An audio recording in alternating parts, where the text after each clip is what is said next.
Welcome back to the Samurai Chronicle! Today, we're heading to the coast, taking a boat to Awaji Island, trying out traditional crafts and spending the night at a seaside ryokan with one unforgettable sunset. We picked up our tickets and it was time to hit the waves. Misaki Town, nestled at the southern tip of Osaka, is famous for beaches, sunsets, and this, the seagull, which, despite the name, absolutely does not fly. This little ferry connects Misaki Town with Sumoto City, the largest city on Awaji Island. It's a favourite among cyclists, many of whom take it as the starting point for a full lap around the island. The area around Misaki is also apparently home to a couple of friendly dolphins that sometimes follow the boat. But clearly on this day, they'd taken the day off. We did spot some other wildlife though, like a circling hawk and Kumiko, hoping to be recruited by a passing pod. Awaji Island itself is the gateway between Honshu and Shikoku. It's steeped in myth, believed to be the very first island created in Japanese legend. There were also lots of planes, because yes, Misaki Town is just a stone's throw away from Kansai Airport, assuming you can throw a stone 20 kilometers. The ride itself? Well, let's just say the ocean was doing its best to keep things lively.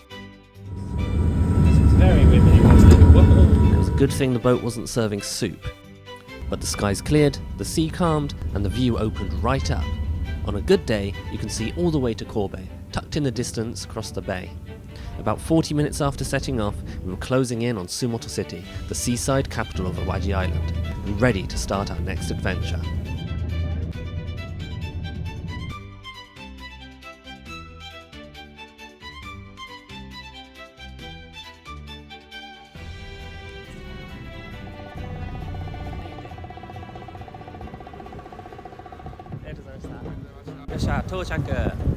We've made it to Sumoto City, our landing point on Awaji Island.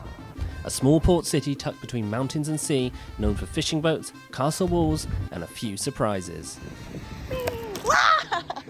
We arrived to find calm waters and a fantastic stretch of beach, the kind of place that makes you want to kick off your shoes and dive straight in.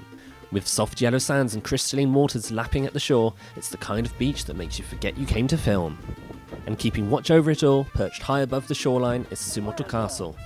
Originally built in the late 1500s and later expanded under the Tokugawa shogunate, it's one of those castles that makes you wonder who used to look out and what they were expecting to see. And speaking of castles, where there's a castle, there's often a dragon, which makes it fitting that Sumoto is also the birthplace of Yuji Horii, the creator of Dragon Quest. There's even a monument here honouring the series, so if you're into slimes, swords, or nostalgic RPGs, welcome home. 本当にスライムスライム本当本当 Port area also features a cluster of red brick buildings, most notably the S-Brick complex. Once a spinning mill and later an art museum, it's now a creative hub where you can eat, play and craft.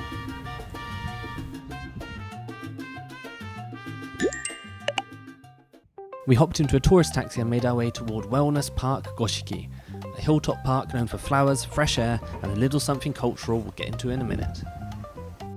Along the way, our driver gave us the lowdown on some of Awaji Island's greatest hits, famously sweet onions, rich tasting rice, and even locally grown olives, all while we cruised through some stunning scenery.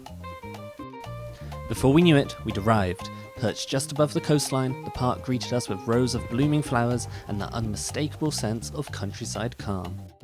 At the heart of it all stood a hall where we'd be getting our hands dirty, in the name of tradition. Time to do some ceramics.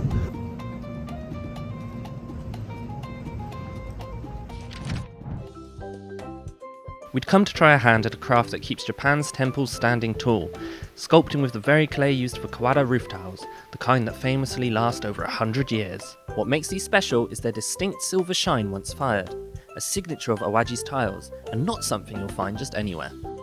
It's fired extra strong to survive typhoons, which feels reassuring when you remember how windy Awaji gets. Inside the studio we were greeted by shelves of finished pieces, gargoyles, anime characters, and even seasonal ornaments.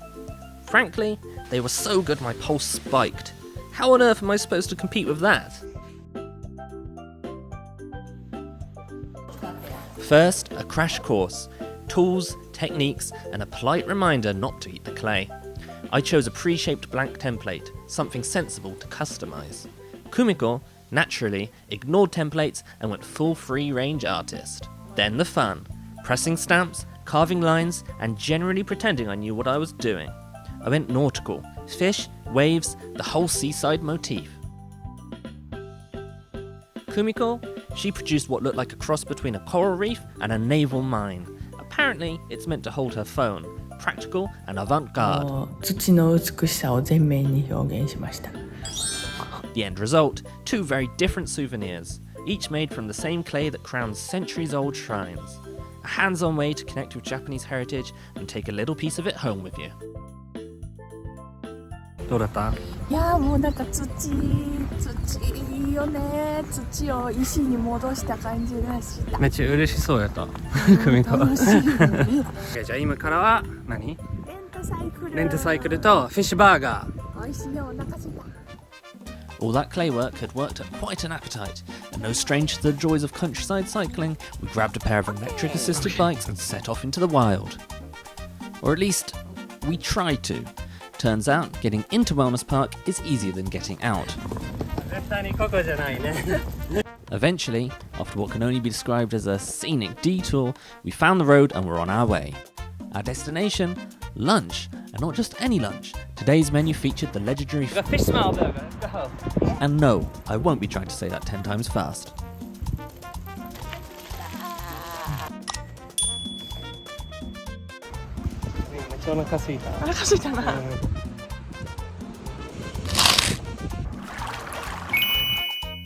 The restaurant's known for using locally caught fish, often even caught by the owner himself. We ordered the namesake fish smell burger and the Awaji Sawara burger, made with tender mackerel, a local favourite. わー、大きい。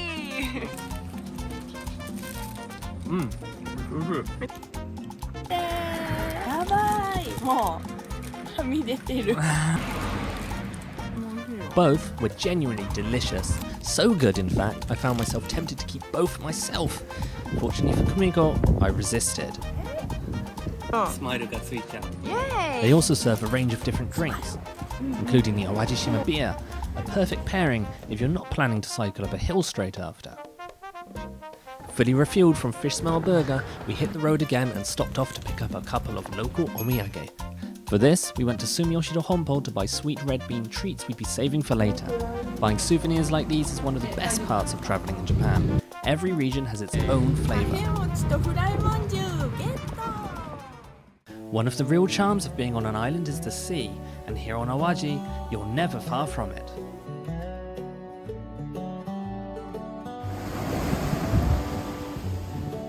We cycled out to a different stretch of coastline, where the waves were wild, crashing like they had a point to prove. We didn't do much. We rested and watched the ocean doing its thing. It was the kind of view that makes you forget about your inbox. Or that you're being filmed, for that matter. There's even a legend that says this very spot was formed by the mythical giant Daioka, who kicked the land so hard it created Lake Biwa, and the chunk of earth he displaced became Awaji Island. And to be fair, standing there with the sea thrashing like that, it did feel like something massive had happened, or was about to happen, as we got on our bikes to try some exquisite cheesecake.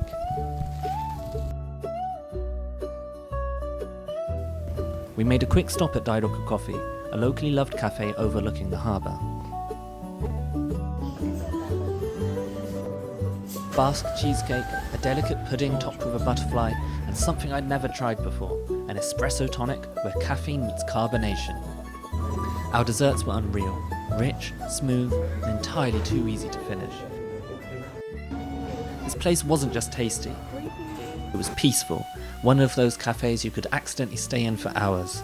But unfortunately, we didn't have hours. We had a hill to climb, bikes to return, and a boat to catch. And even with our e-bikes, it wasn't easy.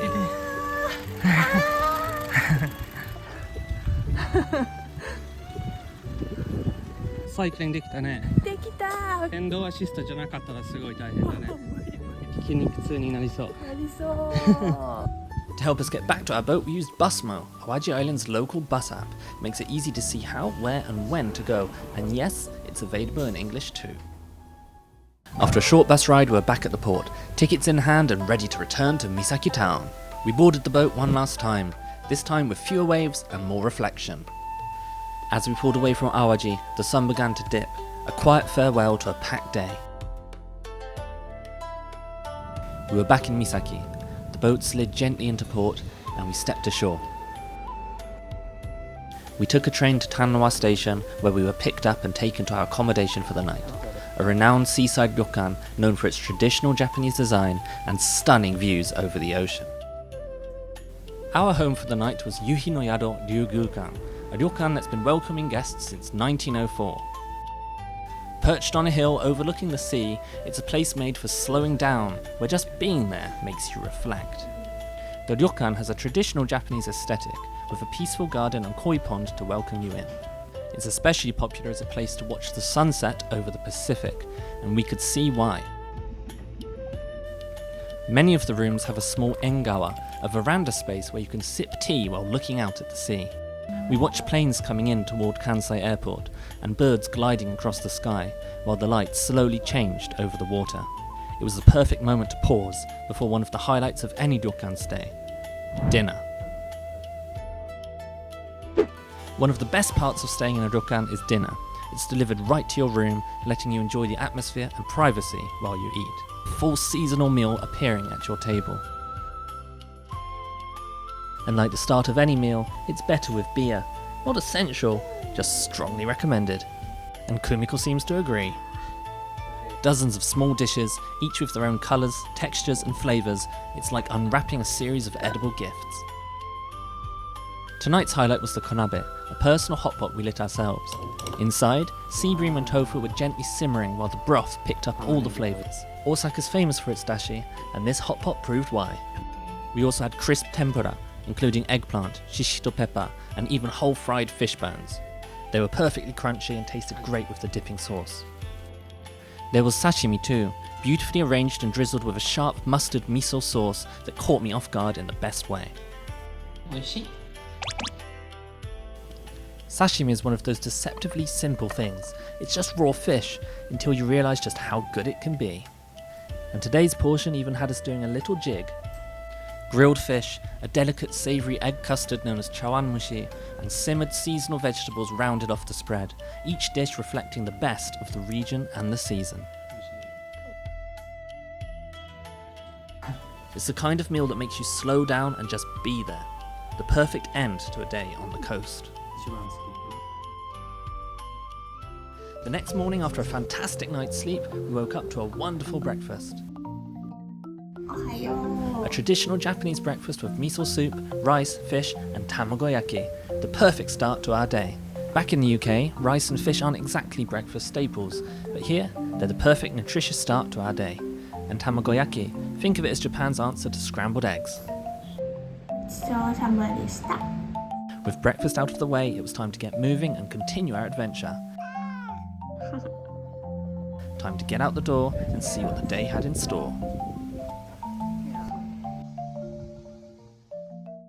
We were kindly dropped off at Yotete, Michi no Eki Misaki, a roadside station that, judging by the crowds, is the place to be.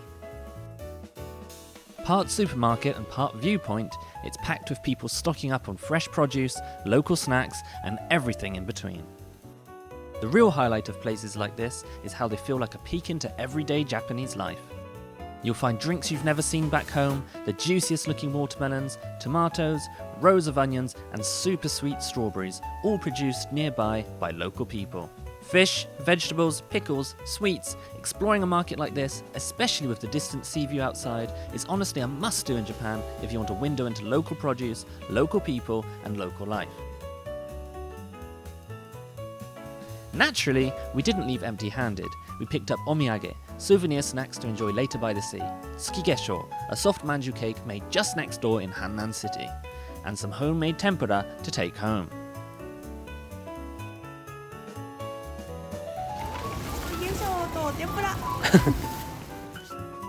Oh, and if you're as partial to a katsu curry or kaisen don as I am, they've got a restaurant here for that too.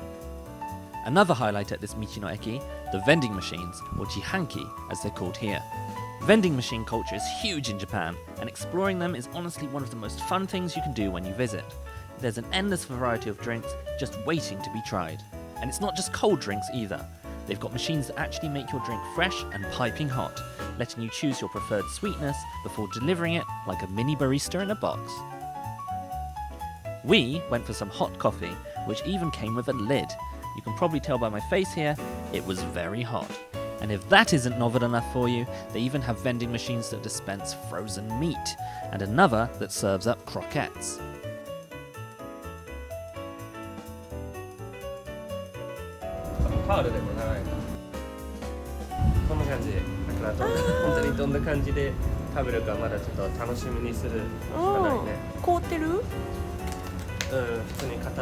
We enjoyed our coffee, topped off with locally produced milk, before heading back on our way. We made sure to try the frozen vending machine meat once we got home. It looked a bit dodgy, but after defrosting, it melted in the mouth. Genuinely delicious. Didn't expect that from a vending machine. For our final stop before heading back to the city, we took a small bus to Misaki Park for a short walk down to the coast. A sublime, beautiful coast, so good looking it could have its own Instagram account. The perfect place to slow down, breathe, and enjoy some of the local snacks we picked up along the way. There's a heron over there. There was even a heron keeping an eye on us, as if it wanted to try the kahei mochi, fly manju, and skigesho too. Okay. これなんだろう。あ、いい。なんかドーナツみたいなもの。See.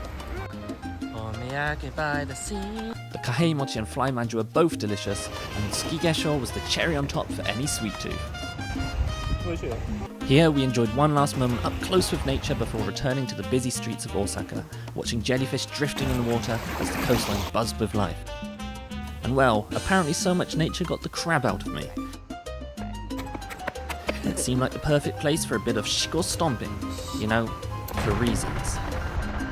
From sunsets over the ocean and the taste of local flavours, the glimpses of daily life and a boat trip out to Awaji Island, this trip reminded us how much there is to discover, even on a short journey from Osaka.